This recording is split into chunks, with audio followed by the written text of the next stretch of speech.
இப்போ பெண்களுக்கு வந்துங்க இப்போ வர்ற பெரிய தொல்லை வந்து இந்த பொடுகு தொல்லை தான்.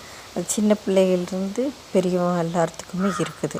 ஸ்கூல் போகிறவங்களுக்கு, காலேஜ் போகிறவங்க, வேலைக்கு போகிறவங்க எல்லாத்துக்கும் இருக்குது. இதை சீக்கிரம் சுலபமாக நீக்கணும் அப்படின்னா ஒரு சிம்பிளான ஒரு எளிய வழி இருக்குதுங்க. அது வந்து அப்புறம் இப்போ மண்டையில் அப்படியே பத்து மாதிரி பிடிச்சிருக்கும். பின் மண்டையில் அப்படியே படர்ந்து ஒரு படம் மாதிரி இருக்கும். அதுவும் அப்படித்தான் ஆயின்மெண்ட் போட்டுட்டு என் பொண்ணு போட்டு பார்த்துக்கிட்டே இருந்தேன். அதுவும் அவ்வளோவா சீக்கிரமாக போகலை. அப்புறம் என்ன பண்ணேன்னா, இந்த வேப்பந்தழையும் சின்ன வெங்காயமும் ரெண்டையும் போட்டு தேய்ச்சி பார்க்கலாம் அப்படின்னு சொல்லிட்டு நானாக ஒரு இது பண்ணினேன். இந்த வேப்பந்தழையை நல்லா உருவி எடுத்து நல்லா தலையாக உருவி எடுத்து அலசி எடுத்துகிட்டு ஒரு 7-8 சின்ன வெங்காயம் போட்டு நல்லா மிக்சியில் அரைச்சி நல்லா பேஸ்ட் மாதிரி எடுத்து அதை தலையில் நல்லா அந்த முடியோட வேர்க்கால்களில் நல்லா படுற மாதிரி நல்லா மசாஜ் பண்ண மாதிரி நல்லா தேய்ச்சி விடணுங்க. கொஞ்சம் தேவைன்னா கொஞ்சம் தண்ணி விட்டு அந்த பேஸ்ட்டை நல்லா குழச்சி எடுத்து தேய்க்கணுங்க. தேய்ச்சா நல்லா தலையில் படுங்க.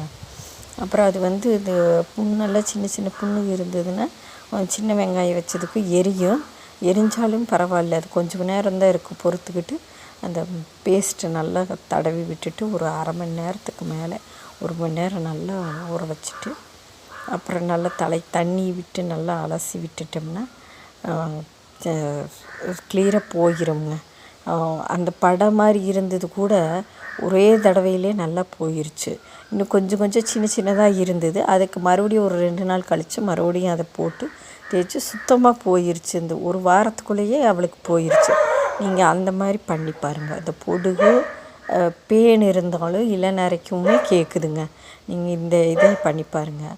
உங்களுக்கு வேப்பந்தழை அப்போவா கிடைக்கல அப்படின்னா இந்த வேப்பந்தழையை கிடைக்கிறப்ப எடுத்து பொடி பண்ணி நல்லா பொடி பண்ணி நிழல்ல உலர வச்சு பொடி பண்ணி எடுத்து வச்சுக்கிட்டு வெங்காயத்தை போட்டு அரைச்சும் கூட தேய்ச்சி பார்க்கலாம்.